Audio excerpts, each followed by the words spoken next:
जब वक्फ में संशोधन हुआ तो उसको लेकर उत्तराखंड कोई अलग नज़ीर पेश कर पाया? क्योंकि आप पहले से यूसीसी यहाँ पर लागू हो चुका है। देखिए, वक्फ का अलग है और यूसीसी चूँकि भारत के संविधान के अनुच्छेद 44 में इसका प्रावधान था। उत्तराखंड की जनता ने उस पे हमको मैंडेट दिया था।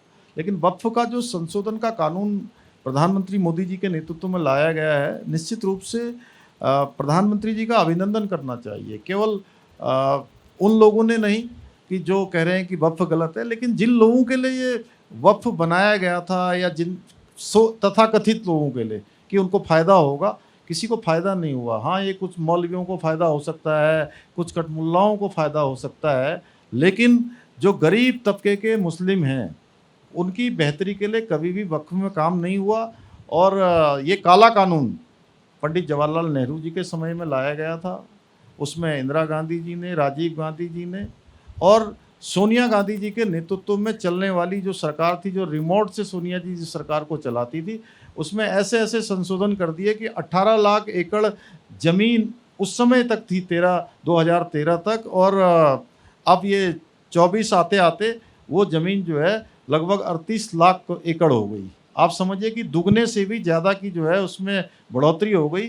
और इसमें बड़े बड़े 5 स्टार होटल तो खुल गए, लेकिन किसी भी गरीब मुसलमान के लिए कोई कॉलेज तक नहीं बनाया गया। तो ये ऐसा कानून है जो देश को तोड़ने वाला कानून है। जो लोग उसकी पैरवी कर रहे हैं वो केवल तुष्टीकरण के लिए कर रहे हैं, और केवल जो देश को बांटने वाले लोग हैं, देश को कमज़ोर करने वाले लोग हैं, वो इसकी पैरवी कर सकते हैं। लेकिन जो देश के साथ चलने वाले लोग हैं, राष्ट्रवादी लोग हैं या मुस्लिम समाज के भी लोग हैं, उनके भी हित में ये कानून नहीं है। ये वक्फ मैं इस हिसाब से पूछ रही थी कि पहले से चूंकि यूनिफॉर्म सिविल कोड है, आपने पहले भी कहा था कि जो सामाजिक ताना बाना है वो ज़्यादा मजबूत होगा अगर सब एक कोड के तहत आएंगे। तो उस हिसाब से क्या स्वीकृति बढ़ रही है या विरोध बढ़ रहा है, आपको लग रहा है?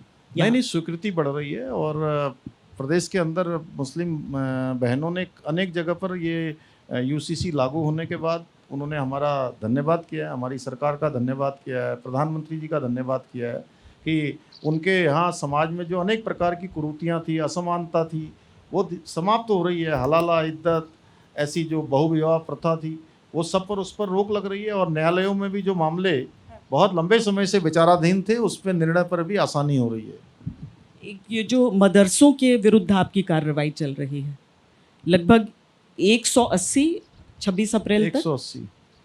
ये जो आपके विरोधी हैं वो कहते हैं कि ये केवल उकसाने की कार्रवाई। देखिए, कहीं पर आपने सुना कि इसके विरोध में कोई घटना हुई?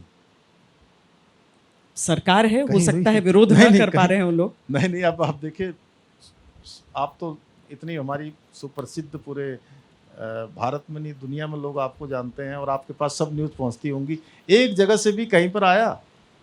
क्योंकि हम जो भी कर रहे हैं कानून सम्मत कर रहे हैं, विधि सम्मत कर रहे हैं। हमने कहा कि भाई ठीक है, वो बच्चों की पढ़ाई लिखाई का जो मामला है वो डिस्टर्ब नहीं होना चाहिए, उनकी पढ़ाई में कोई व्यवधान नहीं होना चाहिए, अच्छी शिक्षा उनको दी जानी चाहिए, लेकिन गैर कानूनी तरीके से दिया जाना चाहिए, पहचान छिपा कर दिया जाना चाहिए, ये तो कदापि ठीक नहीं है। अतिक्रमण करके कोई निर्माण किया जाना चाहिए, तो उसको कोई भी ठीक नहीं कहेगा।